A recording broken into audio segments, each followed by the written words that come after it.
there. Happy Red Shirt Friday. Y'all didn't think I'd miss a Friday because I'm out of town, did you? So how was y'all's Thanksgiving? We did pretty good. It was nice and quiet. We had a good meal, and y'all know my crazy food allergies, so if I could eat, then, it was good. So I just wanted to check in, and last Friday, actually, no, I was on the other day, and I was pretty much pouring my heart out trying to get some help with the REITs across America. We have a deadline. Now, I don't know our total numbers yet. On Wednesday, I believe, I had mentioned that we were short about 500, and I was really just hoping that we could get a business to sponsor, or if somebody would want to sponsor some more, I would love it. And I also had some misinformation as far as the coins on the cemetery. So I'm going to go over those because, like I said, I know them, but I had such issues with technology that it just like bleeded my mind. So just in case, I had a couple of people mention some information about the tomb and the unknown soldier, so I have some information for you today. And the coins that some of the groups leave on the cemetery, and I noticed it actually last year during our ceremony. We were laying the wreaths on several properties, and I was taking some photos after I was done because I wanted to be able to have some information for next year. And I noticed a dad and a group of the Scouts. I believe it was I don't know what Boy Scout troop it was, and I wish I did. I'm going to find out. And I noticed that he was placing coins on some of the headstones, and then I noticed that the coins were changing. So that's why I wanted to let y'all know that in case that if you feel that because you didn't have $15 to sponsor a wreath, please don't take that as that you can't volunteer. Please volunteer. That's still part of it. And one of the things that he was doing is putting different coins on, and I heard him telling some of the Boy Scouts that. So that year we were also short on wreaths, and so that was totally appropriate for the timing. So if you see coins on a cemetery gravesite or headstone, the penny just means that you were there and you stopped by and visited. A lot of the times that is enough just to brighten somebody's day when they go visit the cemetery. And a lot of times when we were placing the wreaths last year, we were also cleaning the surrounding area. The groundskeepers did amazing. So like right now, they're probably going to have a meeting soon, and they're going to go over all the different things that they want to make sure that the cemetery is ready for. So the penny, like I said, just means that they stopped by, and the nickel means that they were in boot camp, and a dime means that they had served in some kind of capacity somewhere with that that veteran. And then the quarter was the one where if that veteran passed, they were with them. And that quarter just lets you know what it signifies. So when you do see the coins, or if you just want to stop by and when you're visiting the cemetery, you notice a gravesite has a veteran marker on there, placing a penny will let that family member know that you visited and stopped by. So, that would be great if you didn't have a wreath and you just wanted to participate. Giving Tuesday is unfortunately the day after our deadline, and this isn't a soft deadline, y'all. I need your help. My deadline is December 2nd, and if anything comes in after that, the funds are going to go to 2020, the following year. I'm not going to complain because that just means I have less to work on to get more, but anything that comes after the second. So please, if you're going to sponsor a wreath, if you can do it now, before Giving Tuesday. I know everyone is probably preparing for something different on that day, but I'm just going to keep asking until that day, and I will probably call until the last minute where we can't do any more overnight funds. I believe we could still pay online until that end of that day, but I think it's end of business day for them, because at that point we now have to coordinate thousands and thousands of wreaths all across the nation to be able to make sure that they all arrive.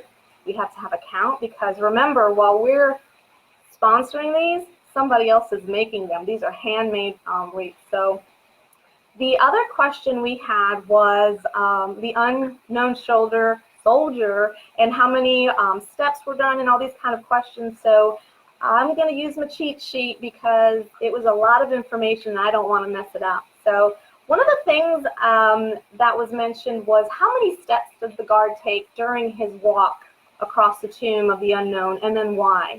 So they actually take 21 steps, and it alludes to the 21 gun salute.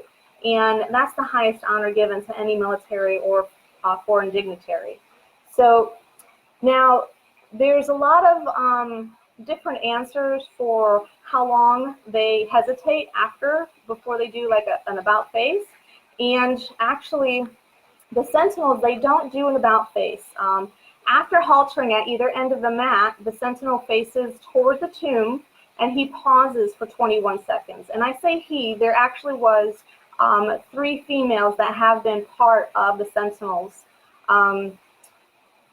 Let's see, they pause for 21 seconds and then they face back down the mat and pause for another 21 seconds. And then they change the rifle from the outside to the outside shoulder, away from the tomb, and then they step off for another 21 steps, and the whole process is repeated over. So the rifle will always be on the opposite side of the tomb. Now his gloves are wet, and the reason they're moistened is because they won't lose grip of the rifle. Now throughout the years, the rifle has been adjusted to have maybe different grips. They've had wood, and then they're not varnished, but sealed differently to help with the grip so they don't drop that. Now, we've already talked about what soldier. So they asked how often the guards are changed and if they're changed every 30 minutes or so. And it just depends on, again, the weather, the guards, and because it's such a rigorous training that they go through, there's not a lot of backups, I guess, per se. So it depends on how many people are actually available for that shift. So the guard is changed every 30 minutes during the summer, and that's usually about April 1st to September 30th, and then every hour during the winter time, and that's October 1st through March 31st. And during the hours that the cemetery is closed, the guard is changed every 2 hours. So the tomb is guarded 24/7, and it's been like that for since 1937. Now, the physical traits kind of change throughout the year because, again, they go through a lot of training. And so the height can't be more than 5'10", between 5'10" and 6'2". And then someone thought that they couldn't have more than a waist size of 30, but that's not the case. Each soldier is different physically training, but they have to be in good shape, and that's what matters. Now, they do have to commit a certain time frame, but the average tour of the tomb is about 2 years. Now, there's no set time for service there. The sentinels can either live in the barracks on Fort Myers, and that's the Army post located adjacent to the cemetery, or off base if they like. Now, they do have living quarters underneath the steps of the amphitheater where they stay during their 24-hour shift. But when they're off duty. And they are of legal age, so they may drink anytime they're there except while on duty. One of the comments was made was that they were not allowed to swear or drink for the minute they decide to be a sentinel for the unknown soldier. And it's not the case, but you do have to have a higher standard of moral capacity. So now, after 2 years, they mentioned that the guard receives a special pin. Now, it's called the tomb badge, and it's a breast badge, not a lapel pin. And the sentinel will receive this badge after completing training and passing all the tests. Now, at 9 months of the tomb guard duty, the badge is permanent, and they can do as they please. But the badge, not a pin, is not revoked unless the sentinel does something to reflect poorly on the tomb. And it was mentioned that they have to abide by the rules that when they're on duty for the rest of their lives, and so that's why we're doing a little clarification. And currently, there's only about 400 presently worn. They do have special shoes, but they're not like super thick or wrapped with the what do you call it, the metal. So the shoes are standard issue leather uppers and sole quarters, and both the upper and outsides of the soles are shined with 100 coats of polish, and it's built up, and that allows the sentinel to kind of stand so that his back is straight and he's perpendicular to the ground. So it just depends on of course, the height and build of the sentinel.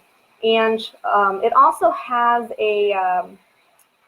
it gives them kind of like a side effect to be able to kind of roll on the outside. So it gives them more of a walking versus a kind of step and bobbing kind of march appearance. So they do have steel taps on their heels, and the clicking can be depending on, again, the sentinel and the group in the training, but they do have special clicks because there's no talking. So the clicking and the movements and the timing is super important because that lets the next sentinel know where they need to step up to be able to change the guards.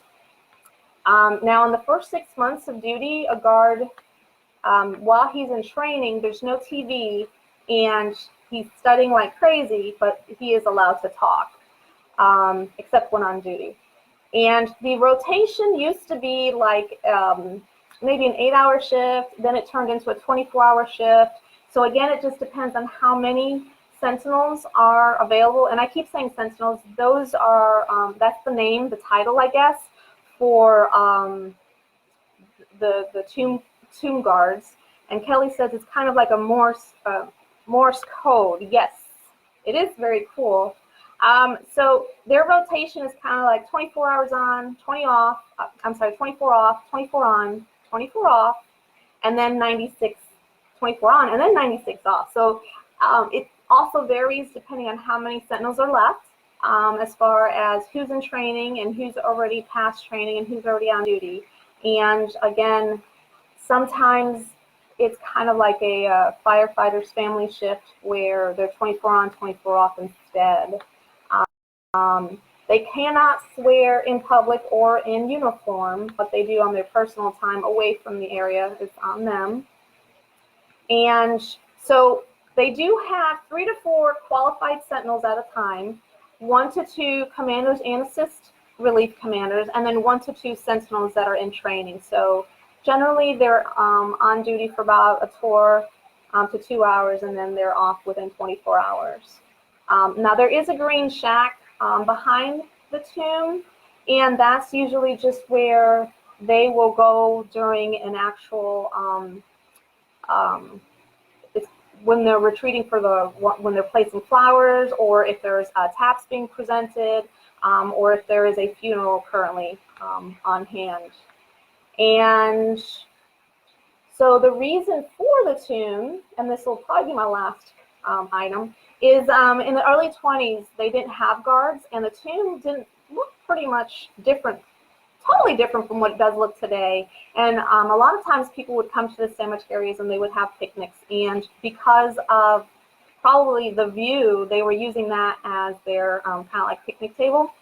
So about 1925, they posted a civilian guard, and in 1926, a military guard was posted. And then on July 1st, 1937, they decided to expand it to a 24-hour shift. And since then, the ceremony has developed throughout the years, so it's changed a lot.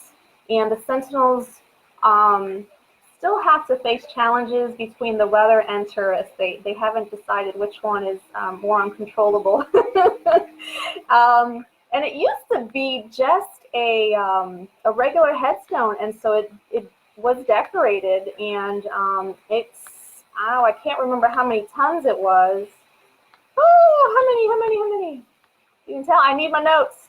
In 1931, the tomb was created, and it's about 15 tons, and, oh no, I lied, 79 tons, and it had several pieces. So there were 70 people that actually submitted designs, so that was kind of awesome. So now they don't have to, during a storm, they will stay.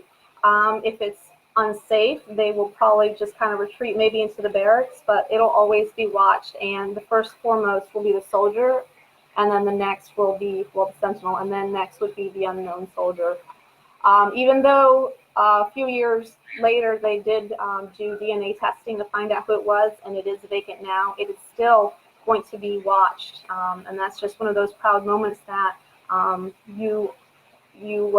they do work on to be able to be called a sentinel, and they do a lot of training. I didn't look at that information, but I could if y'all want me to. Now, for those that want to volunteer, and yeah, Kelly said crazy tourist. Whew, I'm on vacation right now, and I just want peace and quiet. So everyone's starting to ask, where can I volunteer, or is there a location? So when I'm done with this video, I'm going to go ahead and post a link, and when you click on that link, you can just type in where you're at, and it's going to give you a location. Now, if you are in Claremont and you want to participate in one of our cemeteries, then let us know. You have to go and either send me a message, pop in the pink door and visit me, or go to the Friends of South Lake Wreaths Across America Facebook page, because that's where we're going to kind of post in there, and I'll mention it as well. Volunteers, last year we had a little over 100, and I was just really blown away because we had a rainstorm, and it was kind of like a magic Florida weather. Boom, it stopped, the rain was over. We had a lot of wet volunteers, but we still got everything set up just in time for the ceremony. So if you're going to participate in the ceremony, you have to be there before 11:30. Parking in Oak Hill Claremont Cemetery area is very limited, and there's very few handicap spots. So please, if you, I mean, like I told my mom, please bring your cane, because the walking trail is kind of uneven. So I want y'all to be very careful. I think we're going to meet at my office at 9 to pick up some of the supplies and wreaths, the boxes. Then we're going to set them up, and then we're going to unload them at the cemetery about 10. And then 10 is when we're going to start passing them out. We'll get instructions, and then everyone has to be back to the main area by 11:30 because the ceremony starts. The ceremony has to be specifically timed because there's a moment of silence at noon across the nation, so it's kind of like we have to be timed with every other location coordinator. There's a couple of companies that are trying to help us with our mad push, and so right now, if you've ever visited Mission Barbecue, which is super good, I wish we had one here, but right now that if you buy I think it was the cups, yes. So right now they have $2 from every sale of the American Heroes Cup. It's going to go towards the purchase of the wreath. So I would absolutely love if we had something like that here. And if not for this year, because obviously I only have a couple days left, next year, maybe if your company wants to work with us, let me know. I'd be glad to come out, meet with you. If you're having a team meeting, I would be glad to bring some information about Wreaths Across America, talk about it, because like I said, this year when we were at Chili's, they didn't know what it was, and they were super excited after they learned about it, and then we were able to honor the portion of it by teaching others. And then I think we already talked about Giving Tuesday. Oh, Kathy Powers, she's running 1,000 miles across the state, and I guess nation now, because she's overseas at the moment, and she's got 25 miles left, so she's going to totally hit her mark before December 14th. And so I'm just going to do my last plea. December 14th is going to be the actual ceremony for Wreaths Across America. December 2nd is the absolutely hard date of the last time you can sponsor a wreath. And Tuesday is Giving Tuesday. It's kind of something that's global and national, and a lot of companies have been participating in Giving Tuesday. And whether you support a nonprofit, whether you volunteer, random act of kindness, if you're in line and you decide to buy the coffee for the next person behind you, my husband and I, we've noticed where if we see somebody either in uniform or if they have a military hat or something, we try to buy their dinner, and we try not to get caught either, although sometimes the waitress is a little loud and she'll say something, and so we gotta get busted. So the whole idea of random is being random. Nobody knows that you're doing it. I've known people to do an entire Thanksgiving and Christmas meal, put it in a bag, and then deliver them, and then kind of like a reverse, what do you call it? They ring the doorbell and run. So, I mean, anything, if you can do something really super nice on Tuesday and just think of others. A lot of times I know people that will donate to St. Jude, Greater Claremont Cancer Foundation. There's great local foundations and nonprofits, so absolutely. The Homes for Heroes Foundation, y'all know that I'm a Homes for Heroes real estate broker, and our foundation will be starting their 12 days of giving, and I don't know if you know this, but every time we close on a sale, whether you, as long as you used our office to either buy a house or sell a house, a portion of our commission not only helps that client, but it also goes into the Homes for Heroes Foundation, and that's a nonprofit where 100% of those proceeds, 100% of it goes towards either a family in need or a nonprofit. So I can't wait to see what 12 days of that we'll be sharing. So I'm going to make sure that I share it every week for y'all. If y'all are doing something, please let us know and post. I'd love to see it and share it. And again, it's Friday. Let's see, what time is it? It's a little after 5. I'm not sure where y'all are at. Kelly, you're awake and watching me. Hey.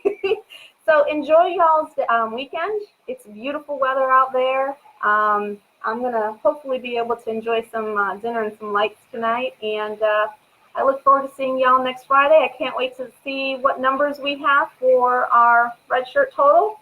And like I said, if you can sponsor and support, please do so. If you wanted to know or sponsor one in your area, I know Tina and Maria wanted to get one sponsored for their family member. We gave them the information how to do it. It's super easy. You can, and the link that I'm going to share will you'll be able to type in where that cemetery is, and you can go ahead and do that there. Okay, so keep sending the questions. Don't feel like you have to wait for Friday to ask me, because I'd like to get that answer for you as quickly as possible. All right, enjoy your weekend. Thanks so much. See you next Friday, and God bless.